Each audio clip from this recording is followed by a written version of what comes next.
Hello दोस्तों, आशा करता हूँ कि आप सबकी तैयारी बहुत अच्छी चल रही होगी।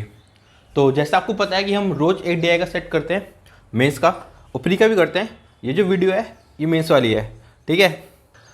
तो आज का जो क्वेश्चन है ना, वो देखने तो बहुत छोटा है बट अंदर की गहराई है शायद कुछ और ही होंगी उसकी। करा मैंने भी नहीं है बट मेरे को देखने अच्छा लग रहा है, ठीक है। तो क्वेश्चन किसका है? बोर्ड एंड स्ट्रीम का है। चलो पढ़ते हैं क्वेश्चन क्या है। The given line graph shows the upstream speed and the downstream speed of 5 different boats A, B, C, D, E in respective 5 different streams। ठीक है, देख रहे हो इसमें इसमें 5 ही बोट है और 5 ही स्ट्रीम है, ठीक है। स्ट्रीम मतलब नदी। अब पूछा है पहला question, if the speed of the boat A in still water had been 25% more then find the time taken by the boat to cover 276 kilometre downstream.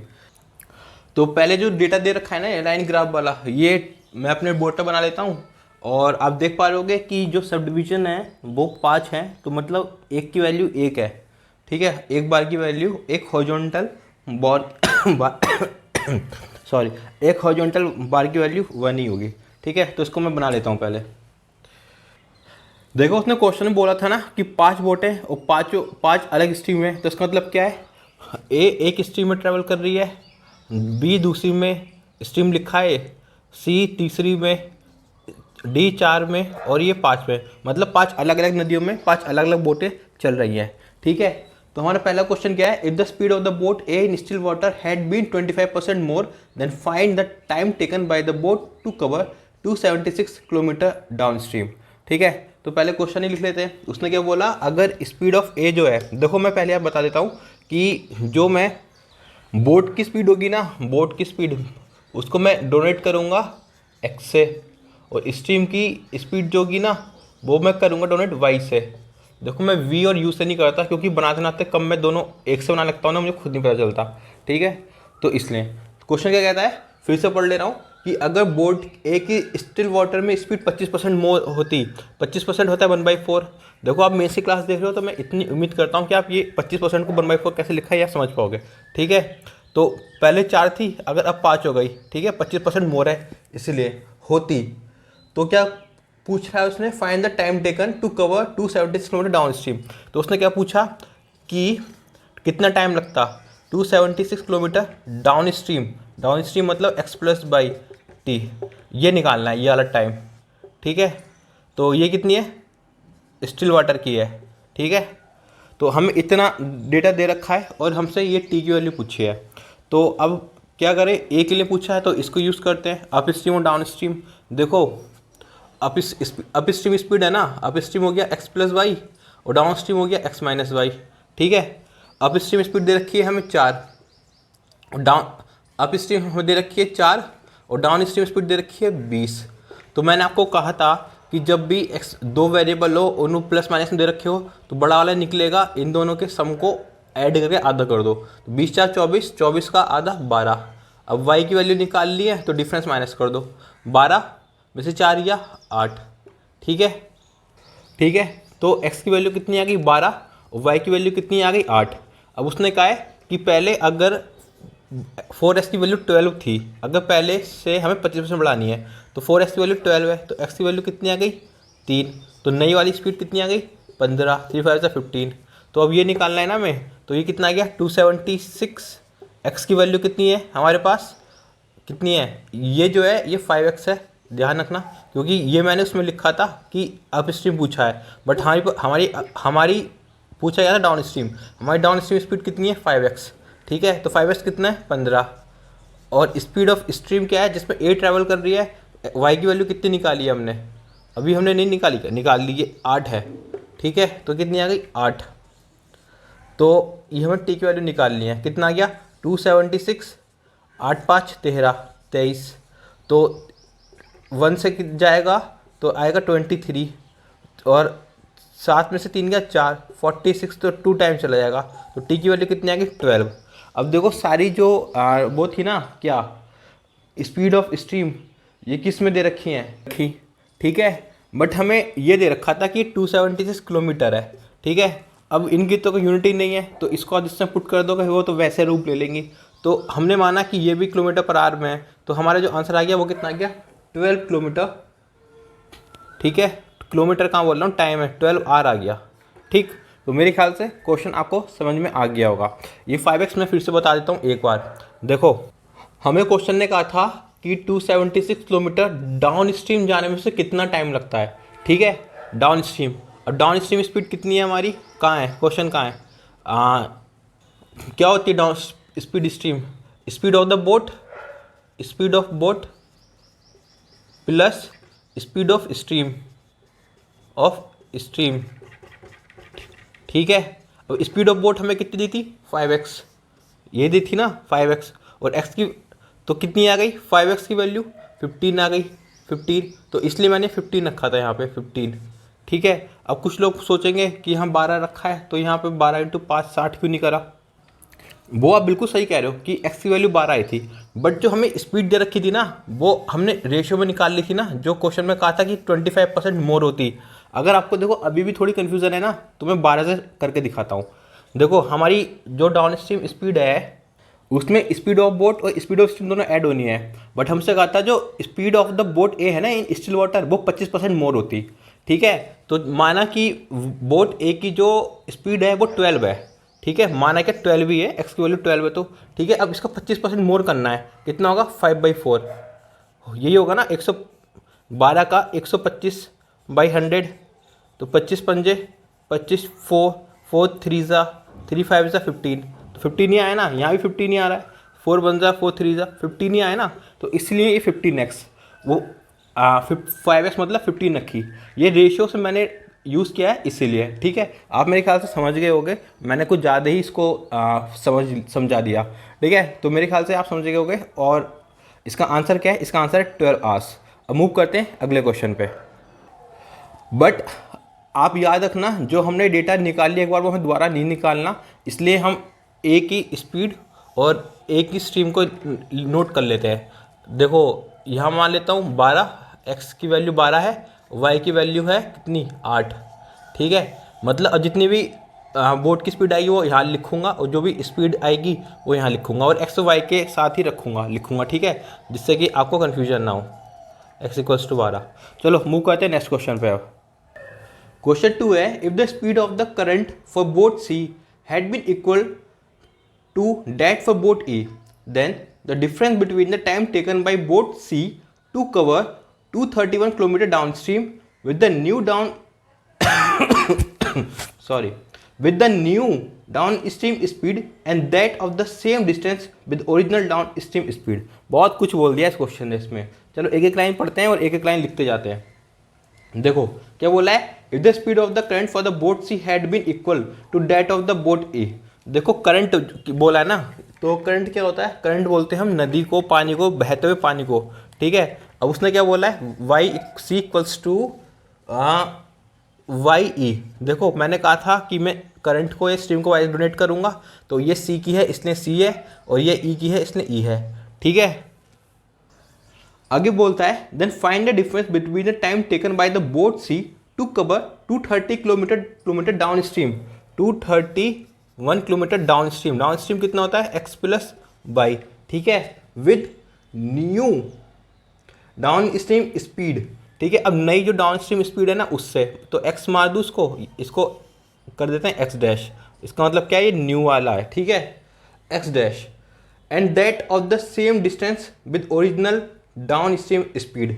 ठीक है, और एक इसका और ओरिजिनल का पूछा है, ओरिजिनल और बोला ना सेम डिस्टेंस, तो ये आ जाएगा, और ओरिजिनल डाउन स्ट्रीम स्पीड से। ठीक है, ये पूछा है उसने, ये निकालना है। अब हमें ये तो पता चल गया कि हमको सॉल्व क्या करना है। ठीक है, निकालना क्या है, तो अब जो जो हमारे पास नहीं है वो हम निकालते जाएंगे। देखो हमारे पास ना इनिशियल एक्स की वैल्यू है, ना बाद की है, ना हम मतलब कुछ भी नहीं है हमें, बट हमें टेबल से यहाँ से बहुत कुछ मिल जाएगा। देखो इनिशियली कितनी दे रखी थी अप स्ट्रीम, आप क्या हो गए, एक्स माइनस वाई दे रखी है 18। ठीक है, और डाउन स्ट्रीम कितनी दे रखी है, X plus Y equals to 42। देखो ये कॉन्सेप्ट फिर आ गया सेम। देखो अगर दो वेरिएबल हैं, ठीक है, और सेम है, एक प्लस में दे रखा है, एक बार माइनस में दे रखा है, तो आपको क्या करना है, इन दोनों का सम करना है। कितना आएगा, 8 2 10, 4 1 5 1 6, फिर इसका हाफ कर देना है, तो इसका आंसर आ गया 30। अब ये किसका है, ये जो बड़ी वाली वैल्यू है ना उसका है। अब बड़ी वाली कौन सी है, देखो x में से हम y घटा रहे हैं तो 18 आ रहा है, तो मतलब x बड़ा होगा। अब छोटी वाली वैल्यू निकालनी है तो 30 में से जो वैल्यू है ना x की, उसमें से ये माइनस कर दो, तो 30 माइनस 18 कितना होता है 12। ये हो गया y की वैल्यू। अगर आपको समझ में ना आए ना तो इनको कट कर दो। देखो एज्यूम करो कि मैंने ये प्लस वाई ये माइनस वाई है, ये ख़त्म हो गया, ठीक है। क्या ख़त्म हो गया, ये ख़त्म हो गया। अब नीचे क्या आएगा 2x आएगा यहाँ पे, और यहाँ पे कितना आएगा 60। देखो x इक्वल्स टू 60/2 आ गया ना, तो ये तो लिखा है मैंने, ठीक है। फिर 30 की वैल्यू यहाँ रख दो, 30 माइनस 18 धर जाएगा और y धरा के प्लस हो जाएगा, तो 30 माइनस 12 18 कितना हो जाएगा 12। यही चीज़ है, बट ये क्या है ना, ये चीज़ों को शॉर्ट कर देता है, ये थोड़ा हल्का सा याद रख लोगे तो आप। तो देखो अब हमें क्या मिल गया, ये मिल गया हमें, इसकी वैल्यू मिल गई 30, इसकी वैल्यू मिल गई हमें 12, ठीक है। अब उसने क्वेश्चन में क्या कहा था कि जो करंट है उस वो करंट की जो स्पीड है ना करंट की, वो ई के बराबर करी है उसने। तो एक्स की वैल्यू तो मेरे ख्याल से यही रहनी चाहिए 30, वाई की वैल्यू अब हम निकाल लेते हैं। देखो किसके इक्वल किया है उसने, ई के। अब ई का क्या है upstream, X plus Y है, डाउन स्ट्रीम होता है तो है 26, ठीक है। अप स्ट्रीम कितना हो गया, X minus Y equals to 6। अब इन दोनों का सम आएगा 32, आधा करोगे तो 16, ये किसकी वैल्यू आ गई एक्स की। अब वाई की वैल्यू निकाल लिए, तो 26 में से 16 में से 6 घटा दो, कितना आया 10, ठीक है। तो अब उसने क्या ये बोला था ना कि सी की जो नई करंट की स्पीड है वो ई की करंट की स्पीड के बराबर है। अब ई की करंट की स्पीड कितनी है 10, 10 है ना, 10 निकाल लिया, तो यहाँ पे रख दो 10, ठीक है। अब कितना आ जाएगा 231 कॉमन ले लो, ठीक है। अब ये आ जाएगा 1/30 प्लस वाई 10 40, डिफरेंस 1, 231 बाहर जाएगा तो 1 ही आएगा। और 312 कितने होते हैं 42, ठीक है। अभी 40 है इसमें 42 है, तो मुझे इसमें दोनों में 2 दिख रहा है कॉमन, तो अगर मैं 2 बाहर निकाल देता हूँ तो ये रह जाएगा 20, ठीक है, और ये रह जाएगा 21। अब इनमें कुछ कॉमन नहीं दिख रहा मुझे, तो इनका एलसीएम ले लो। अब इसको मैं लिखता हूँ 231/2। अब देखो ये 20 है, ये 20 है और ये 21 है, ठीक है। एक एलसीएम लोगे तो 21 यहाँ आएगा 20 यहाँ आएगा, तो 21 में से 20 गया माइनस हुआ 1, नीचे कितना आ जाएगा 20 × 21, ठीक है। आगे ना समझ में। अब चेक कर लो किससे कुछ कट तो नहीं रहा। अब मैं इसको देख लेता हूँ, ये तो नहीं कट रहा। देखो अगर मैं 21 से ये कट करूँ तो अगर 1 टाइम लिखूँगा तो आ जाएगा 21, 3 में से 1 गया 2, फिर 1 का 1, तो मतलब ये तो 11 टाइम जा रहा है, 11 टाइम जा रहा है, ठीक है। तो ये आ गया 11 टाइम्स, तो बचा क्या नीचे 11/40, 20 × 2 40 होगा ना, कितना आ जाएगा 11/40। बट अब ये आर्ट्स में है, अगर क्वेश्चन में ये पूछा होगा तो हम ये मार्क करेंगे। इसकी एक फॉर्म और हो सकती है, क्या अभी बताता हूँ। 11/40 को मैं यहाँ लिख रहा हूँ, ठीक है, 11/40 आर। अगर हमें इसको मिनट में चेंज करना होगा तो हम क्या करेंगे 11/40 × 60 मिनट्स, ठीक है। अब 2 से 0 से 0 गया, 2 3 × 6, 2 2 × 4, कितना आ गया 33/2 मिनट्स। अभी कितना होता है बताओ जल्दी से, 17 कि 16, 16.5 मिनट, ठीक है। तो इसका क्या आंसर हो गया 16.5 मिनट्स। तो मैं उम्मीद करता हूँ कि क्वेश्चन समझ में आया होगा। देखो हम कुछ एक्स्ट्रा नहीं कर रहे, जितना क्वेश्चन बोल रहा है उतना ही कर रहे हैं। और सबसे पहले आप हमेशा नोट देखो कि क्या फाइंड करना है, और जो जो उस फाइंड करने में हमारे बीच में नहीं है उसको निकाल के ले आओ, ठीक है। ये लिंक बन जाता है ऐसे। देखो अब हमने ई की वैल्यू निकाल ली, x 16 है, x की वैल्यू हमने निकाली 16, y की वैल्यू हमने निकाली 10, ठीक है। और c की हमने निकाली थी x की वैल्यू 30, c की वैल्यू निकाली हमने x इक्वल्स टू 30, y की वैल्यू निकाली हमने 12, ठीक है। अब मूव करते हैं नेक्स्ट क्वेश्चन पे। नेक्स्ट क्वेश्चन है the speed of the boat B in still water is how much % मोर और less than the speed of the current for boat D, ठीक है। तो उसने क्या बोला है कि बी की स्पीड इन स्टिल वाटर, मैंने कहा था कि बोट की स्ट्रीम को मैं एक्स से रिप्रेजेंट करूँगा, और किससे पूछा है उसने स्पीड, करंट की स्पीड किसकी डी की, करंट की स्पीड किसकी डी की, कम ज़्यादा किससे पूछा है इससे, और हमें क्या निकालना है परसेंटेज, ठीक है, परसेंटेज, ठीक है, यही पूछा है ना। देखो if the speed of the boat B in still water, the speed of the boat in still water is how much percent more और less than the speed of the current for D. ठीक है, अब x तो हमें ना we का पता है ना डी का पता है, तो निकालो फिर। देखो अब देखो डाइट करते हैं। 12 + 24 कितना होता है? 36। 36 ही तो ना है। 36 का आधा कितना होता है? 18। तो एक्स की वैल्यू कितनी आ गई? 18। और 18 में से 12 गया तो वाई की वैल्यू आ जाएगी 6। ठीक है, अब डी की वैल्यू देखो। 40 + 48, 8 कितना होता है? 48। 48, 48 का हाफ कितना होता है? आपका होगा 24। तो ये आ गई एक्स की वैल्यू। वाई की वैल्यू कितनी आ गई? 24 में से 8 घटा दो, कितना बचा? 16। अब क्या हो, कैसे लिख दिया? ये फाइनल बार लिख के बताता हूँ बी के लिए। देखो एक्स प्लस वाई की हमें वैल्यू कितनी दे रखी है? 24। 24 एक्स माइनस वाई की वैल्यू कितनी दे रखी है हमें? 12। तो इन दोनों को ऐड करोगे तो कितना आएगा? 36। तो 36 का आधा करोगे तो 18, और 18 में से 12 घटाओगे तो 6। ठीक है, तो हमें सब कुछ बार बार लिखने की ज़रूरत नहीं होती पेपर में भी। ठीक है, अब एक्स वी की वैल्यू में पता चल गई है 18 है, तो यहाँ आ गई 18 डिफरेंस। वाई डी की वैल्यू कितनी है? वाई ये है, डी ये है, 16। 16 अब वाई डी की वैल्यू हमें पता है 16। ठीक है, अब 18 में से 16 गया, आपका हो गया 2। फिर नीचे आएगा 16, 16 × 100। तो इसका है कि 1/16 की वैल्यू कितनी होती है? आपका हो गए 6.25% होती है। ठीक है, ऊपर 2 है तो 2 से मल्टीप्लाई कर दो, कितना आ जाएगा? 12.5%। तो इसका आंसर कितना हो गया? 12.5%। इंक्रीज की डिक्रीज जल्दी बताओ। आप क्या हो गए? सी की वैल्यू ज़्यादा है, बी की वैल्यू ज़्यादा है डी से, तो ये आ जाएगा इंक्रीज। ठीक है, इंक्रीज। ठीक है, अगर कम होती तो आ जाता है डिक्रीज। चलो मूव करते हैं जल्दी से अपने नेक्स्ट क्वेश्चन पे। नेक्स्ट क्वेश्चन है, after travelling for the 5 hours in up stream boat D increase its speed by 25%।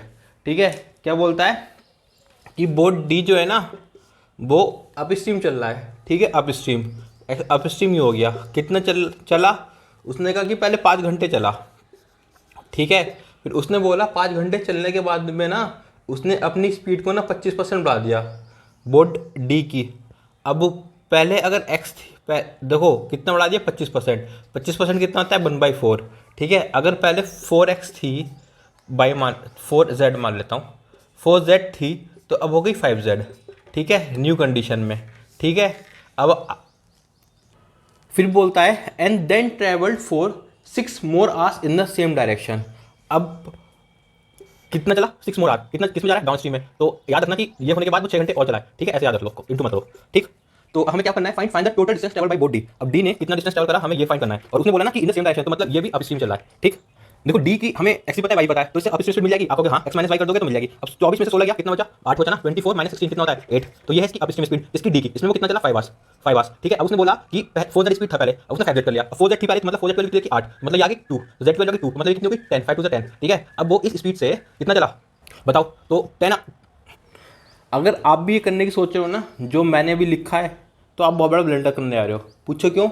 उसने साफ साफ बोला है कि स्पीड जो है वो बोट डी की बढ़ाई है, तो आपने अप स्ट्रीम स्पीड कैसे बढ़ा दी, से कैसे कंपेयर कर दिया? तो ये जो 8 है ना, ये 8 नहीं आएगा। ध्यान देना इस बात पे। ये मैंने जानबूझ के लिखा था कि बहुत सारे लोग फ्लो में खो गए होंगे कि हाँ सही है। देखो आँख खोल के क्वेश्चन पढ़ना है, मेन सब क्वेश्चन है। उसने क्या बोला है कि देखो वापस पढ़ देता हूँ मैं। Boat D increased its speed by 25%। Boat D की स्पीड 25% बढ़ी है। अब देखो पहले कितनी थी? 24। तो इसको 24 से इक्वेट करो, तो 4 बन जा, 4 6 जा, तो z की वैल्यू कितनी आ गई? 6। अब 5z कितना आ गया? 30। मतलब जो बोट डी था ना उसकी पहले स्पीड 24 थी, अब 30 हो गई है। तो कितनी हो गई है? 30। तो 30 आ गई इसकी बोट की स्पीड। अब डाउन स्ट्रीम चल रहा है या अप स्ट्रीम? आप क्या होगा? अप स्ट्रीम चल रहा है तो माइनस होगा। क्या माइनस होगा? Speed of stream. वो कितनी है? 16। तो -16 कर दो। अब कितने घंटे चला? 6 घंटे। ठीक है, तो कितना आ गया? 8 5 = 40। अभी 30 - 14 16 होता है 14, 14 छंग कितना होता है? 24 84। ठीक है, ये आ जाएगा प्लस। ठीक है, तो कितना आ गया? 4 8 4 12। इतना डिस्टेंस चला है वो। तो मेरे ख्याल से क्वेश्चन समझ में आ गया होगा। और इसमें कैच था जो मैंने आपको करके दिखाया है। बोल के करता तो शायद आधा दिमाग से निकल जाती, बट मैंने करके दिखाया तो याद रहेगी, शायद टिकेगी। क्या था यहाँ पे कैच? कि जो स्पीड बढ़ी है ना वो किसकी बढ़ी है? अप स्ट्रीम नहीं बढ़ी है स्पीड, या डाउन स्ट्रीम स्पीड नहीं बढ़ी है, क्या बढ़ी है? Speed of the boat, speed of the boat बढ़ी है 24 ना कि 8। ठीक है, याद रखना मेन सा क्वेश्चन है, बारीकी से पढ़ना। ठीक है, अब मूव करते हैं अपने नेक्स्ट क्वेश्चन पे जो है कि final question. Find the ratio of the sum of the speed of boat A and boat C in still water to the sum of the speed of the current for boat A and boat D. तो ये तो बहुत ही हल्का question है। क्या पूछा है? Speed of boat A and boat C का सम, और किसका? स्टिल वाटर में, और बोट ए का और बोट डी की करंट का, बोट ए का और बोट डी के करंट का, इसका रेशियो पूछा है। एक्स ए की वैल्यू बताओ जल्दी से। एक्स ए की वैल्यू है 12, यहाँ जाएगी 12। और एक्स सी की वैल्यू बताओ। एक्स सी है 30 हमारा, तो आ जाएगा 30। ठीक है, अब वाई ए की वैल्यू है 8 और वाई डी की वैल्यू है 16। तो 8 और 16 कितने होते हैं? 24। तो कितना आ जाएगा? 30 और 12 होते हैं 42, और ये होता है 24। तो किससे उड़ाओगे? 6 7 जा 6 4 जा, तो रेशियो कितना आ गया? 4:7। 4:7 मत लिख देना, 7:4 ही है इसका आंसर। ठीक है, तो ये था इस वीडियो के लिए। मेरे ख्याल से क्वेश्चन देखते ही पहला इंप्रेशन लगा होगा कि इसमें तो दिया ही नहीं है, क्या कैसे करेंगे। ठीक है, बट क्वेश्चन आसान था। ठीक है, और दूसरे क्या लर्निंग पॉइंट थी कि डी वाला जो था वो उसने क्या दिया था? स्पीड ऑफ डी बोट बढ़ाई थी, बोट। ठीक है, ना कि अप स्ट्रीम या डाउन स्ट्रीम स्पीड नहीं बढ़ाई थी। ठीक है, तो मेरे से क्वेश्चन है, ध्यान से पढ़ना। अगर मैं इसको रेट करूँ ना कि किस में आ सकता है, तो क्लर्क में आएगा, क्लर्क मेंस में, या आरआरबी पीओ मेंस में आ सकता है। ठीक है, इससे ऊपर नहीं आएगा ये। ठीक है, तो अब मिलते हैं अगली वीडियो में, तब तक जय हिंद और खूब पढ़ाई कीजिए।